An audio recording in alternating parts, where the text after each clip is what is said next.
Heap Right with Ralph K. Ginorio. Reparations. Increasingly, mainstream Democrats are calling for reparations to be paid to the descendants of African slaves who were owned in the antebellum South United States. From hand-wringing to high dudgeon, our Democratic leaders emote that only cold, hard cash can assuage our collective guilt. We all owe them, they assert. The time is now, they say, to face up to the American original sin that is slavery. Speak for yourselves, you willing descendants of John C. Calhoun and Jefferson Davis. Perhaps as Democrats, you keenly feel the guilt that your party earned by being America's party of slavery for its first 7 years. Maybe your party's legacy of supporting a century of Jim Crow laws backed by Ku Klux Klan terrorism has provoked a moment of reckoning with conscience for you, Democrat. I would have no problem at all if today's Democratic Party paid reparations to the descendants of their victims. However, like every other Democrat solution, they do not limit responsibility for crimes to those who are personally culpable. Today's Democrats claim that every American owes money and an apology to every Black person for slavery. This perverse irrationalism, a fever dream of shared shame and collective guilt, is a pretext for a redistribution of wealth that would make Karl Marx proud. It is racism repackaged for the 21st century. No, I do not owe anyone a blessed thing. I never enslaved anyone, nor have I ever directly benefited from that peculiar institution. No living American has ever owned a slave. No living American has ever been a chattel slave. This is a long dead issue. Our nation fought its bloodiest war in the 1860s to be free from sea to shining sea. A century later, at the height of our golden age, we literally ripped the guts out of our cities to right the wrongs of Jim Crow and established the legal guarantee against official legalized racism, the Civil Rights Law of 1964. American progressives are obsessed with collective identity. Democrats have always deemed individuals to be mere representatives of their group identity. The Democrat coalition used to be urban party bosses, working class people, newly arrived legal immigrants, and Southern white elites. It is now composed of single women, Black people, Native Americans, welfare recipients, homosexuals, newly arrived illegal aliens, and college-educated internationalist elites. Never in its history did the Democratic Party identify itself with Middle America. It still does not. Middle America consists of culturally assimilated descendants of immigrants from all over our world. Those of us in the cultural mainstream who identify ourselves as American individuals rather than as members of variant special interest groups are Middle America. Believers in collective identity argue that structural racism exists which defies individual solution. For example, reparations advocates complain that, quote, too many young Black men are incarcerated, unquote. This statistical disproportion is understood by the woke to be a result of systemic racism and white privilege. Racism is so deeply ingrained into American society, progressives argue, that Black people haven't a chance of earning their own success. This is a self-serving delusion.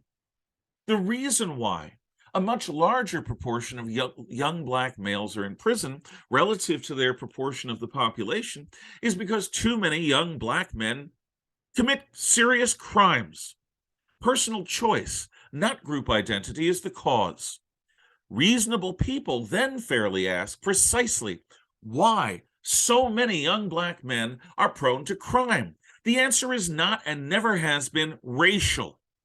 The failed culture of today's dystopian inner cities is what dooms so many residents of all races to live utterly wasted lives. Black people are the primary victims of those demagogues who claim to speak for, quote, the black community, unquote. Their federal welfare programs have made generational poverty a way of life. Unproductive men have no place in families where Uncle Sam provides for and protects legions of single mothers and their fatherless children. Boys grow up wild in failed schools without learning from men the self-discipline that is at the core of being a civilized man. Women cannot easily teach this to boys. Such males become cultural cannibals, predating upon their neighbors and relatives. Anarchy beckons seductively, with the examples of the rich drug dealer and the smooth-talking grifter.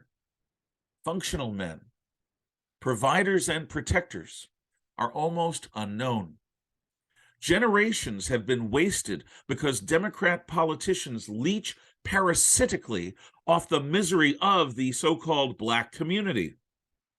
Without an isolated and failing black community, what need would there be for the middlemen who dole out the government cash of political patronage to the desperate and the hopeless?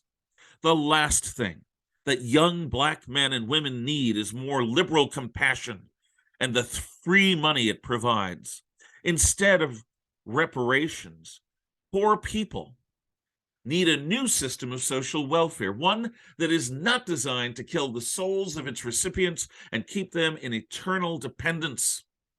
Poor people need not be perpetual victims. Poverty can be a temporary ordeal which hardworking individuals can overcome. No one should accept their so-called group identity as being definitive. Every single human being has a capacity to achieve success and independent self-sufficiency. This is why Democrats are afraid. What they fear most is that their victims will take heart and make their own way in the world and not need them anymore. Welfare should be contingent on work, not guaranteed as an entitlement. We would need no illegal alien labor if those on welfare had the chance to earn a living, doing those jobs which no one else wants. Recipients should be willing to move with their work.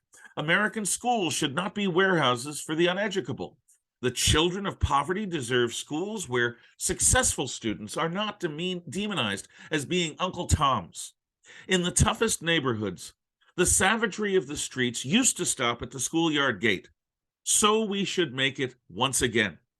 Chattel slavery and Jim Crow are not merely crimes against Africans and African Americans. They are, like the final solution to the Jewish question, crimes against humanity. Every human being shares kinship with the long-dead victims of these crimes. Every single one of us has an interest in giving truth to the words, never again, because next time it could be any one of us. Only by reviving genuine hope in the capability of each free individual to successfully overcome the limits of the universal human condition will we reach Martin Luther King's promised land of a colorblind meritocracy. Only when we see each other as fellow members of the same human race will we all finally be free at last.